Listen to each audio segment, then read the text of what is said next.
What up, y'all? It's your boy Trainerman. Welcome back to the Road to 7 Plates video series vlog. Today we're working some auxiliary work. So I want to work core, glutes, and a little bit of hamstrings here today.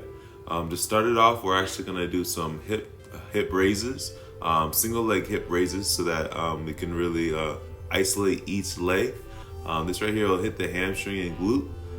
It's sped up, but you definitely want to come up with a lot of power here to fully contract that glute at the top of that range of motion. To work glutes a little bit more and also inner thigh adductors, I'm doing like a fire hydrant kick out combination exercise. This is really good because I'm really like getting a full range of motion here. I can focus on bringing that knee out and up as high as I can to hit the adductors, and in addition to that, adding that kick out, which hits the glutes pretty hard. So after about 10 to 15 reps of this, you're gonna start to feel that burn, especially on that second side. I'm gonna show you a different angle as well. As you can see, you want your body nice and square, and I'm getting about 90 degrees at this range of motion right here. Really bringing that knee up as high as I can, and then kicking out. And the kick outs, you can do it slow to really get a little bit extra burn, or you can do it with a speed, a good intensity, to try to recruit those muscle fibers in the glute. So I'm gonna knock out about 10 to 15 on each side.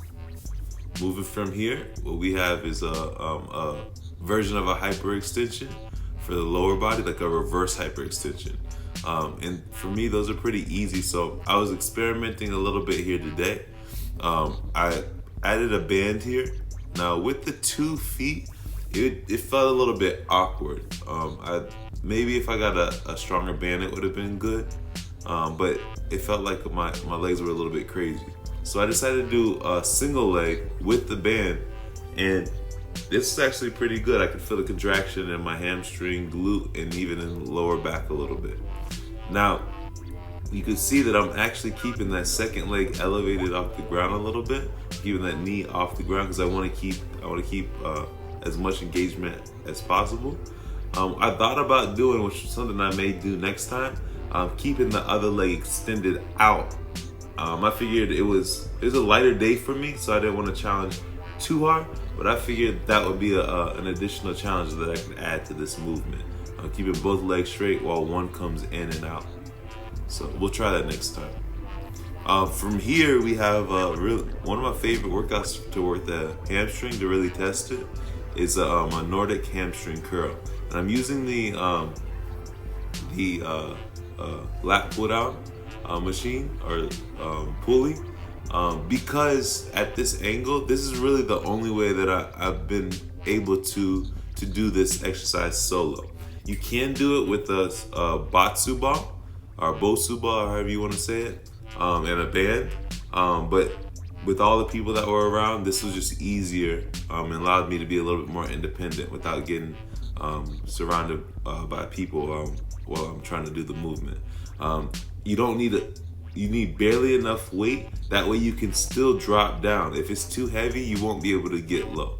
Now, because I'm strong enough and I wanted a better range of motion, I decided to take that weight off and actually do it without any assistance. So what I'm doing here is I'm gonna work more of like a negative. I'm gonna come down nice and slow, come down to the full range of motion, and actually help myself up on the concentric portion. That push right there, help myself up on the concentric portion. Eventually I wanna get to the point where I don't need to use hands. And I think I can do that maybe by using some sort of tool to lower myself down, like a stick or something like that, like a pole. I'll see if I can do that in a future video. So that really hits the hamstrings. Now I want to work my adductors. Again, today's auxiliary. These are exercises that support the stability of the hips with the glutes and the inner abductors. So right here, I'm working the inner thigh. The leg on the top actually is getting work. It's like a static hold. So that inner thigh is getting worked, and I'm doing more of a dynamic pull from the lower leg. So both legs are being worked at the same time here, and that second side is already fatigued, so it's a little bit harder on the second side. But what this is working is that inner thigh. And you are kind of doing a side plank, so it's working core. But you can see here that range of motion, I was looking for a little bit better. So two things. What I did is I elevated the back of the seat here so I can get a bigger range of motion.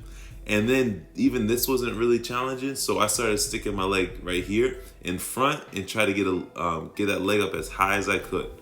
And I did notice the fatigue with this.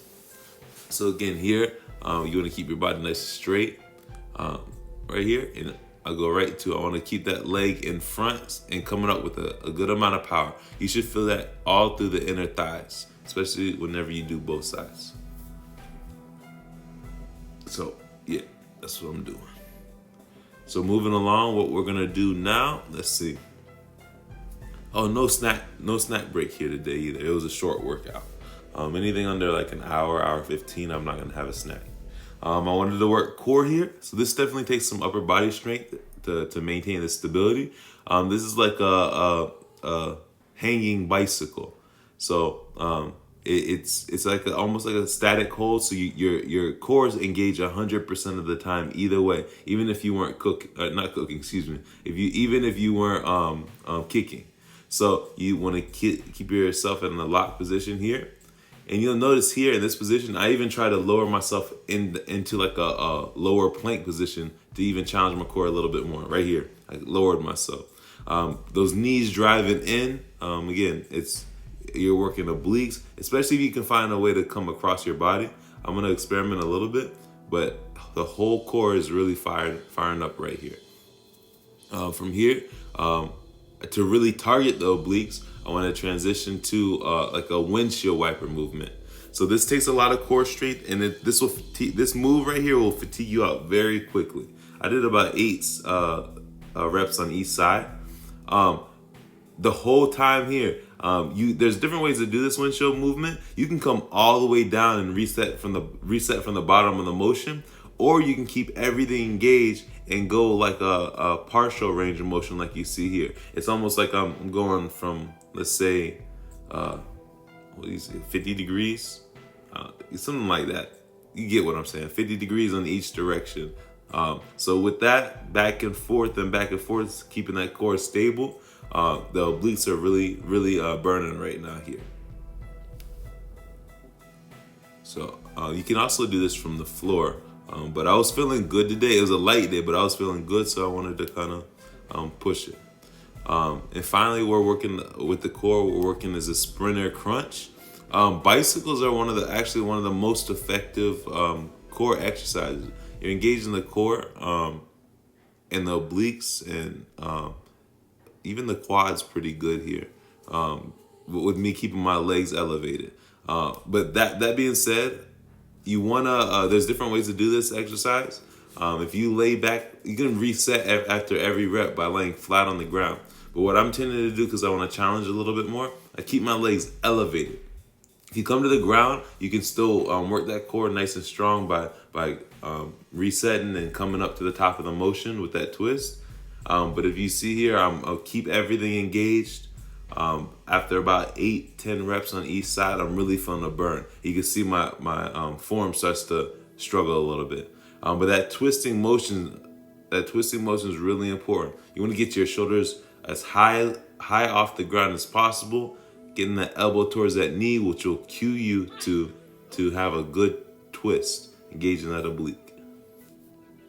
Yeah, so this is one of my favorite exercises because I could do this at home. I can do this anywhere. So usually when I work core, I'll try to implement specifically this sprinter crunch right here. Sprinter crunch with the twist. So yeah, that's my video today. A little bit of auxiliary work. These are the exercises that are going to help support my other exercises, because you're building functional strength in other areas that otherwise might be weak. So thank you for checking out my video, y'all. So you can subscribe to my YouTube page. You can also sign up to be a member at my website at www.cge.life. Y'all have an awesome day. Peace.